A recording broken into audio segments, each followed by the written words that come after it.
Now you know why I'm so proud of my boy. Ira? Okay. Thank you. The story I'm going to tell tonight is about surprise. Science is all about surprise. Scientists love to be surprised. And when they tell you they're looking for the Higgs boson, they would rather not find it, actually, when you talk to them, because they can still hunt for it and be surprised about finding it later. It's almost disappointing for some of them to actually find it. And you discover this. I've been doing Science Friday for 22 years now. And we will continue to do it for another as many years as we can. And during those years, I've interviewed a lot of scientists, and they always, as people, will surprise you by what they say. They are people, and you think you know how they're thinking, you think you know what they're thinking, you've read all about them, you've worked with them over the years, but they will surprise you nonetheless. For example, Oliver Sacks. You know who Oliver Sacks is, the neuroscientist? Yes, he's written a lot of interesting books. And he always comes on Science Friday when he has a new book out. And so one time he was scheduled to come on Science Friday and talk about his new book. And he's such a great interview. We all like to talk to him, but we always give him an hour to talk. Say, come on for an hour, because we really isn't long enough, but that's all we have. But this time, we had a special event, and we could not put an hour for Oliver Sacks. So we called up his producer, his assistant, and we said, you know, we're very sorry. We would like to interview Oliver for an hour, but we can only do 40 minutes. Well, why not? Well, because we have an opportunity no one has ever had before. Someone is searching for a giant squid in the South Pacific. And we have an opportunity to interview the captain of the boat, the scientist on the boat, live for 20 minutes before the end of the hour. So we can only put Oliver on for 40 minutes and not the last 20. I said, I'm sorry, you know. It was a long silence, and the handler said, are you kidding? I thought we were losing Oliver forever. He said, giant squid, that's Oliver's favorite subject. I kid you not. Would you allow him to sit through that whole interview and let him stay on as you're interviewing the scientist? Let him sit there and listen, maybe? We'd be very happy to have him come on for 40 minutes. I said, wow, I never knew this about Oliver. I knew all this kind of stuff would happen. This is very surprising. So sure enough, Friday came around, and Oliver Sacks comes walking into the studio with a T-shirt with a giant squid on it. And in each hand, he has a rubber squid that he is squeezing in one hand after the other. As like a kid in a candy shop, he's going to talk about the giant squid. So I said, Oliver, sit down, and we talk about his book, and I can see that he's squirming to get on to the next interview, where he's not really that interested in his book. So sure enough, 40 minutes after the hour, we come on, and I said, Oliver, you can sit here and wait through the interview if you'd like. We're going to talk to him. He says, yeah, please, let me sit down and wait with you. So we get the captain of the boat on, and he starts talking about his search for the giant squid. And Oliver says, can I ask him a question? Go for it. And he starts talking to, I could sit back and put my feet up now. I know he's doing the interview and talking to the scientist looking for the giant squid. So surprised, so much stuff that you never expect scientists to happen. The other small surprising event I'll talk to you about is when Jane Goodall has been on our program, yes, many times. About 10 years ago, I'm going to pull that out of my head because I'm not quite sure she's been on so many times. She came on the program, and once again, we gave her like an hour to herself. And I like to get calls in. It's a talk show, and I like to get the listeners in. And I had used up so much of the hour just in a great conversation with her that I had looked at my watch. I had about 2 minutes left. I have to take one call. Let's go to one call. Guy's on the phone. He says, Dr. Goodall, it's so great to talk to you. Thank you for being on the program. Do you think there is another primate out there that we haven't discovered yet? Gee, I hadn't even thought about asking that myself. And she said, yeah, there really is one. And he said, well, do you think that you're going to actually discover it? She says, yeah, I think we're getting closer and closer. So I said, wait, time out. I'm the third person in this room, and I don't know what the both of you are talking about. Obviously, you two do. But I'm going to take a guess. Are you talking about Sasquatch? Yeti? The abominable snowman? And she said, yes, we are. That's what we're talking about. And I said, Dr. Goodall, do you think that you actually can find one? She says, well, we have fibers now, hairs that have been taken off of trees and things, and maybe we can do DNA analysis and actually figure out what this thing really is. But I really believe that it does exist. My director says in my head, time's up, you're out of time. And it turns out that she had come on in subsequent years and in years that have, she's always admitted that that's what she does believe in the existence of Sasquatch. She wrote a foreword to a book that was entitled The Science of Sasquatch, which did not take any side one way or the other, but just presented the evidence. So my story tonight, and I'll conclude it, is that we are always surprised in doing science as science journalists, and it's such a pleasure to find scientists who are willing to talk and tell us why they are surprised and to share their surprises with us. Thank you very much.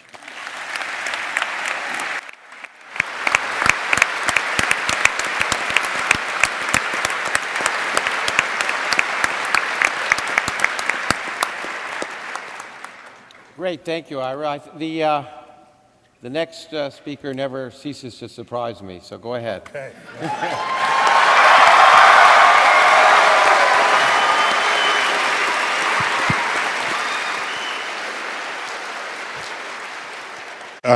Lawrence, before I begin, I just thought I would, you said that we're all sharing molecules from the breath breathed by Feynman, but you didn't say how that can be true.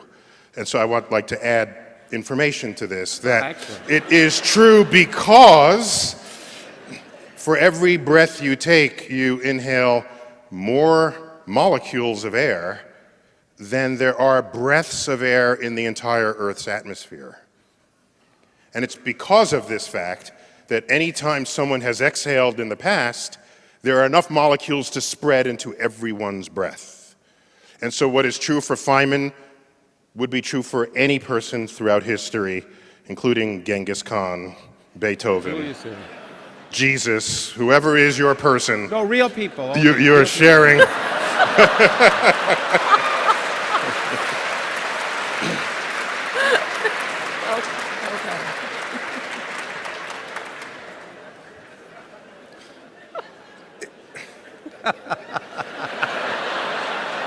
Time's up. No, it's okay. All right.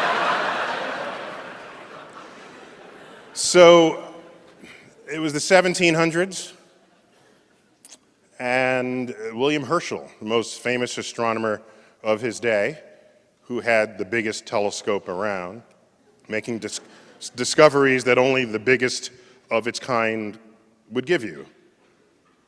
Because in astrophysics and in particle physics, bigger is actually better. In all cases, essentially. Big telescopes, big particle accelerators, we're together on that one. William Herschel is very well known. He's wealthy. He's funded by the King of England, King George. By the way, that's the George of American Revolution fame, the one where John Hancock wrote large so that even King George will be able to see the signature. Herschel, kind of by accident, discovers a planet beyond Saturn, the first human being ever to make such a discovery. All planets closer to the sun than what Herschel discovered are quite visible to the unaided eye at night. So no one person is credited with any of their discoveries. Cavemen saw these planets.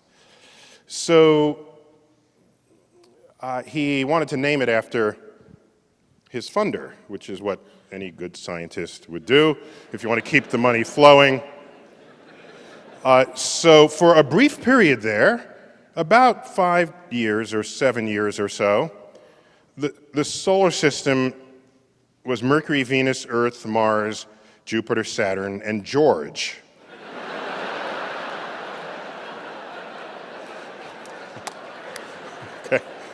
I have books from that slice of time that enumerates the planets, and there's George right there. So clearer heads would ultimately prevail, and the planet would be named for Roman gods, as the other planets have been named, and thus was born Uranus. However, you didn't want to piss off the British because they were really powerful at the time, and so as sort of recompense, the moons of the planet Uranus, rather than named for Greek characters in the life of the Greek counterpart of the Roman god after whom the planet is named,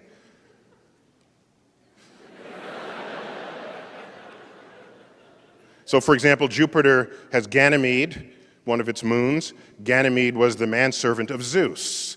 Zeus is the corresponding god to Jupiter. In that way, the Greek and Roman heritage of this whole activity is honored. So Uranus is the lone exception in the solar system to this, and all of its planets are named after Shakespearean fictional characters. That to keep the British calm. Now, I say all this, and that's not even the story I'm going to tell you. I'm going to talk about his son, John Herschel. John Herschel, also an astronomer, not quite as well known as William, but in my field we all know who and what he is and what he accomplished. One of the things he did in the early 1800s was essentially invent color photography. He made major contributions to putting an image of reality onto something that captured that reality for others to share. Arguably one of the most important inventions for the recording of scientific data there ever was. That was in 1839. He called it the cyanotype. Time would move on. We would not perfect color photography for a century after that, really, but photography was born in the mid-1800s. The first war to be captured by photography was the American Civil War, the 1860s. Film was not very sensitive to light, so you had to sit for long periods of time. That's why there were no action photos from the middle of the 1800s. And in fact, if you were posed for the photo and you just like scratched your nose, you were a blur in the image. Now, why? I'm taking you down this road because in that era, for the first time, a portrait of you did not require an artist. You would hire an artist if you were wealthy to paint your picture. And you'd want it to be accurate or make you possibly look a little better. Over that period, from 1840 through the 1860s, all of a sudden, art did not have to capture reality. It was no longer the obligation of the artist because we had photographs to do that. And in that period, Impressionism was born, where the artist said, I'm not going to paint what I see, I'm going to paint what this image feels like to me. 1888, we're still in this period. Van Gogh, in the early morning hours. Van Gogh paints.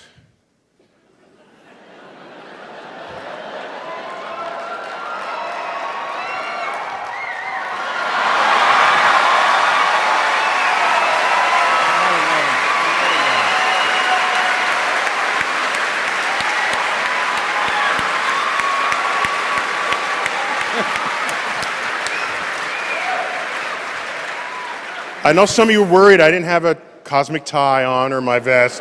I wasn't going to let you down. All right, so he paints this. It's called The Starry Night. And I bring up this painting for several reasons. First, we know it was painted in the pre-dawn hours because that's the only way the moon can be angled that way towards the horizon in the northern hemisphere. That makes this pre-dawn. We're pretty sure the brightest of these stars is Venus. Venus, the planets are typically what come out first in the evening, which is why most of your wishes have not come true. You've been wishing on planets. All right, so that's just how that works. But planets can also be in the early morning sky, as was this painting. By my read of paintings ever drawn, when I look at this, there's a foreground. There's a cypress tree. There's a village. There's a church steeple. But he didn't call the painting Sleepy Village, cypress tree, church steeple, hills. It is the first painting that I know of. I don't claim perfect knowledge, but I looked hard. It is the first painting I know of where the background is the subject of the painting. And that background is the night sky. And it is elevated the cosmos to become fair game to the artist.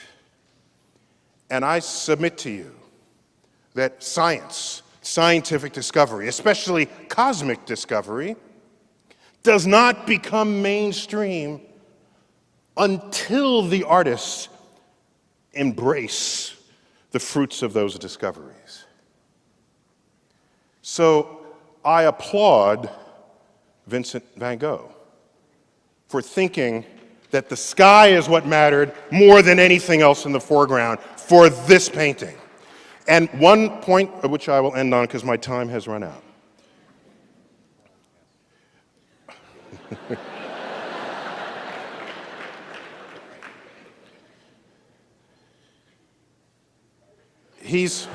Sorry. I'm sorry, Neil. Yeah. So, I forgot what I was going to say. Start over. So, The sky is the subject of the painting. yes, thank you. The first time in history. Thank you, sir. Right. The sky has entered the mainstream. Sky is the subject of the painting. The sky is the mainstream. Over that time, from the 1880s into the 1900s, many discoveries were being published. Newspapers came of age in a big way so that the dissemination of cosmic discovery was shared by all. And I submit that opened up a new era of the public awareness of cosmic discovery. The popularity of Einstein in 1905, right up through 1916, that continued to rise because media took charge. And so I see that as sort of a watershed period that is continuing to this day with things such as the World Science Festival. The fact that there are radio programs that value this, that people listen to and care about. One last point. I had criticized the sky over the sinking ship of the Titanic to Jim Cameron. I was nipping at his heels for 10 years on this, and he finally actually fixed the night sky. And and called me a son of a bitch, but in a loving way. It was a loving son of a bitch. I was asked, given how nitpicky I was about the wrong sky over Kate Winslet as she floated on that plank, they said, what do I think about the Van Gogh sky? Clearly that's not accurate. My reply was, In the case of the artist, I don't want them to represent reality because I have that via my own telescopes. I want and I need the artist to take me to new places. And the new place Van Gogh took me is not the sky as it is, but the sky as he felt it. And the more of us that feel the universe, the better off we will be in this world. Thank you.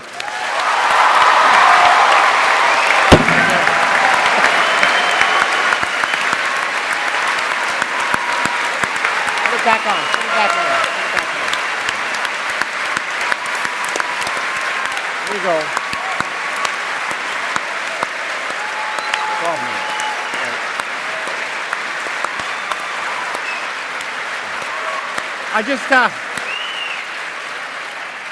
I think we have some time left. I do want to say two things. First of all, you notice Pluto is not on this curve.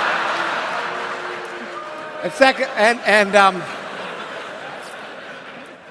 Get over it. And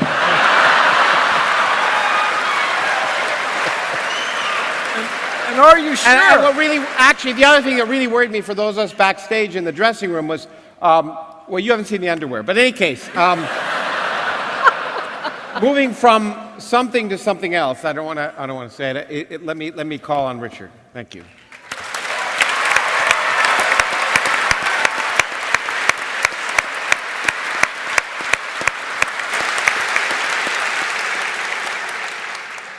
Without ever violating the laws of physics in any way whatsoever, Darwinian natural selection has put together on this planet, and I would conjecture on rather a lot of other planets as well, something utterly extraordinary.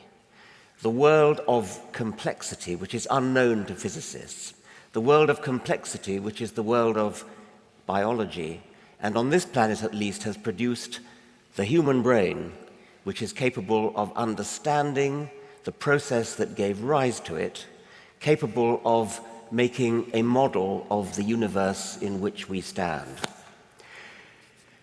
I have coined the phrase the genetic book of the dead to describe the gene pool of a species, in the sense that the chisels of the sculptor, which is natural selection, work away at carving the shape of the gene pool of the ancestors of every animal and plant alive, carving it into the shape required for the animals concerned to survive in their particular environment. And what that means is that the gene pool of, say, a camel is a kind of description of ancestral deserts.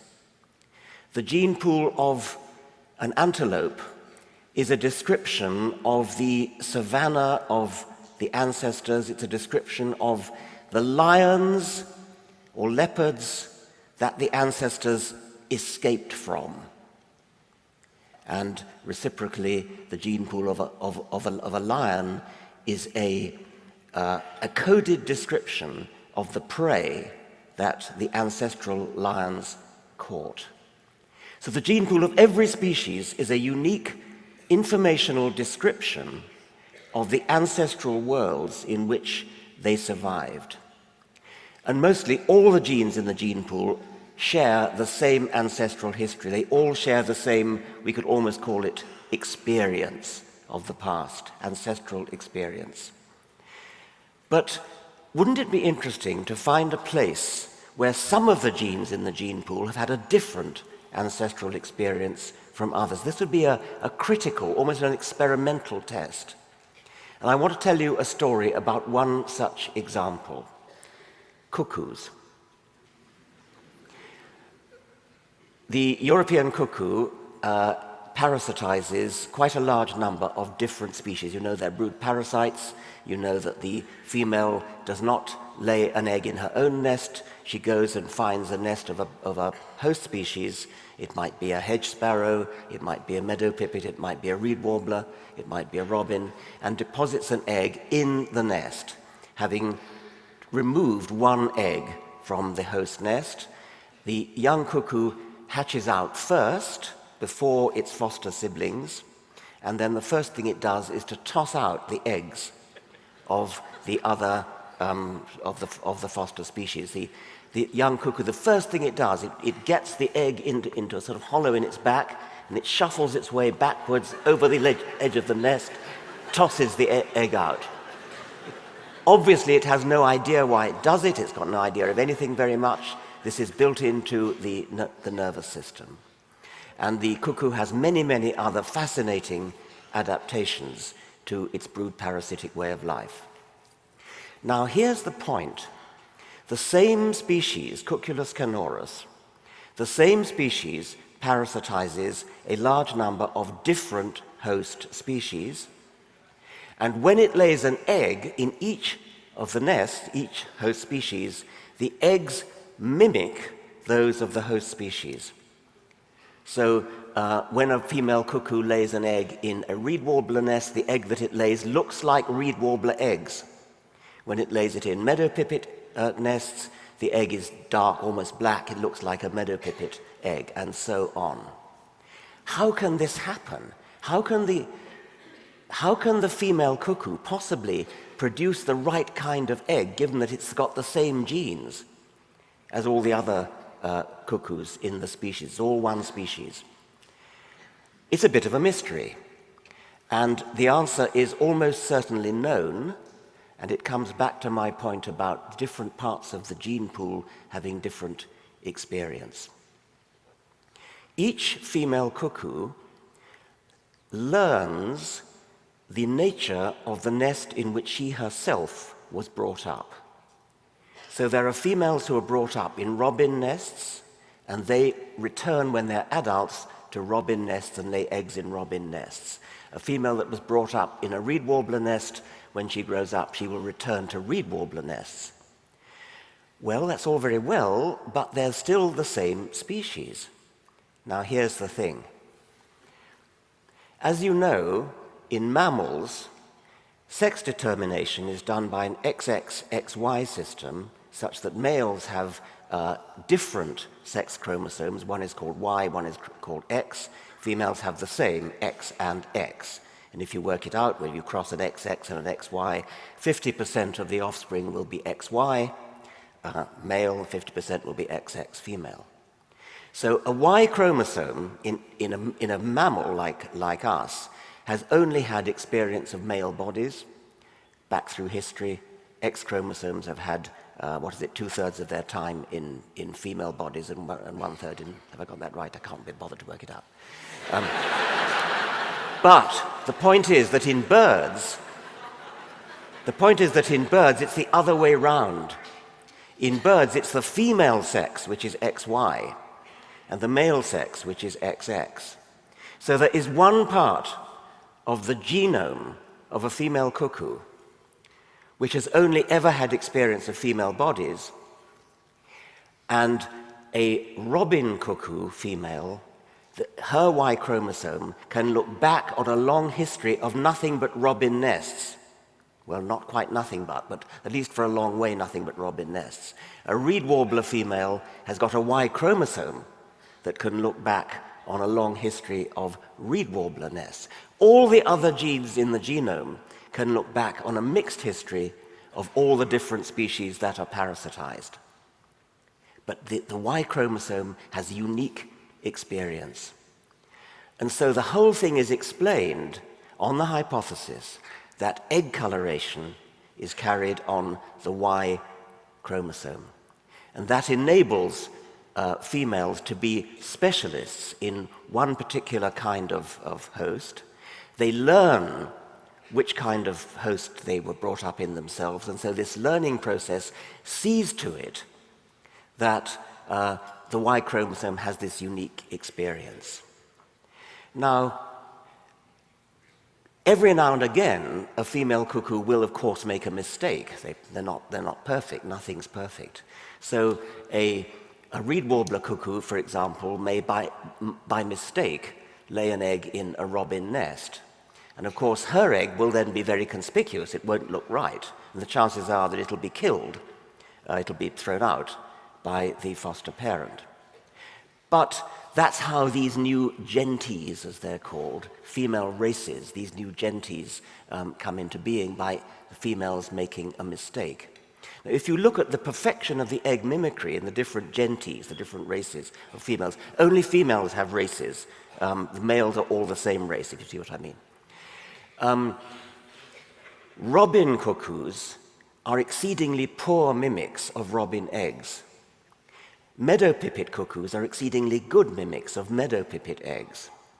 And the hypothesis of Nick Davies, who's the main person who worked on this, is that cuckoos and their hosts are engaged in what's been called an evolutionary arms race. Arms races occur between predators and prey, parasites and hosts.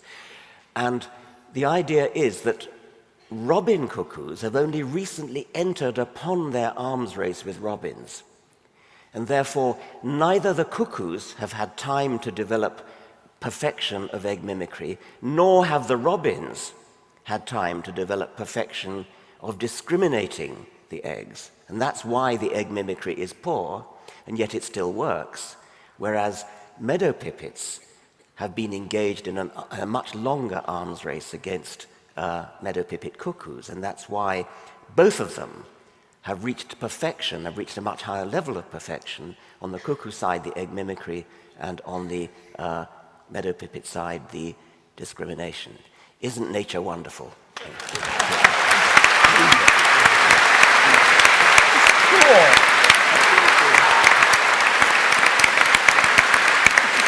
Fantastic story.